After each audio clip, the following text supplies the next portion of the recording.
Assalamualaikum warahmatullahi wabarakatuh. Selamat pagi dan salam sejahtera untuk kita semua.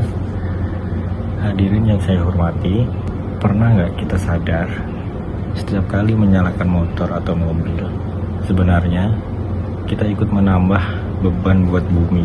Udara yang dulu segar sekarang makin penuh dengan asap kendaraan, debu, dan bau bensin yang bikin kita nggak nyaman. Padahal udara bersih itu kebutuhan dasar semua makhluk hidup.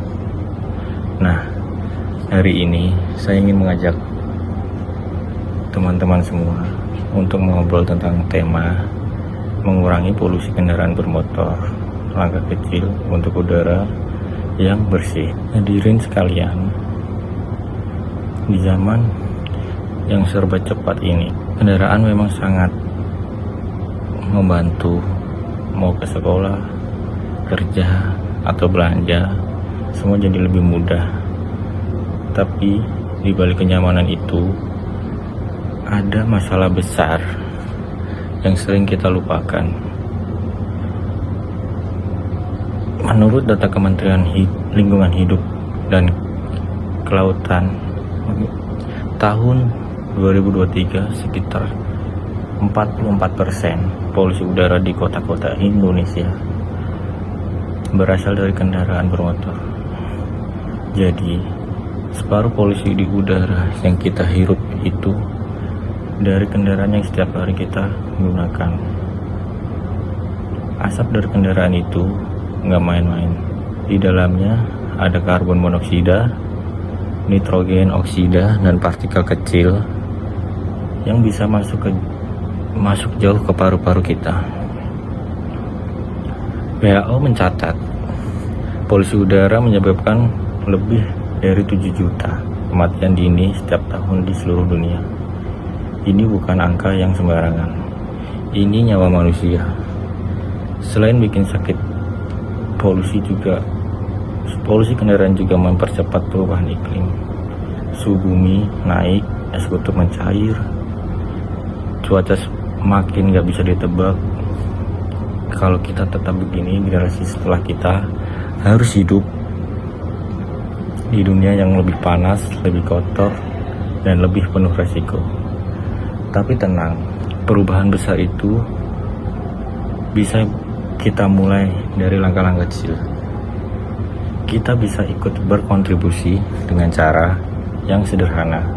Yang pertama, kita coba dengan cara naik transportasi umum kalau memungkinkan. Kedua, kalau jarak dekat kita bisa jalan kaki atau bersepeda. Selain sehat, udara juga nggak makin kotor. Yang punya kemampuan bisa mulai mempertimbangkan kendaraan listrik.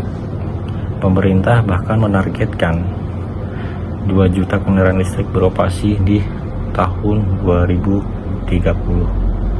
Kelihatannya sepele, tapi kalau jutaan orang melakukan hal kecil, dampaknya bakal besar.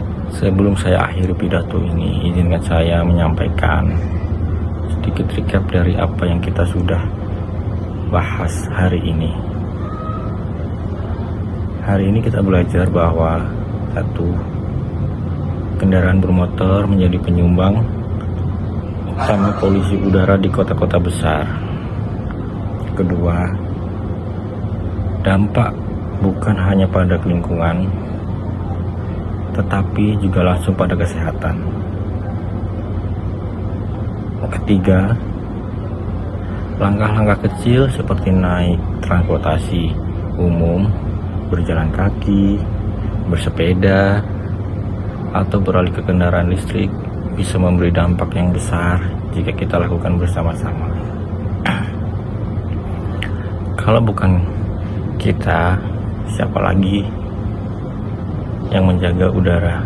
Setiap langkah kecil yang kita ambil hari ini adalah nafas segar bagi bumi di esok hari. Tidak perlu menunggu sempurna, cukup mulai dari pilihan yang sederhana yang kita bisa lakukan sekarang. Mari kita jadikan kepedulian terhadap udara bersih bukan hanya sekedar wacana, tapi gerakan yang nyata dalam kehidupan sehari-hari. Bumi ini mungkin tidak bisa berbicara, tapi ia selalu memberi tanda, dan hari ini ia sedang meminta kita untuk peduli. Sekian, terima kasih atas perhatian Bapak Ibu dan teman-teman sekalian. Wassalamualaikum warahmatullahi wabarakatuh.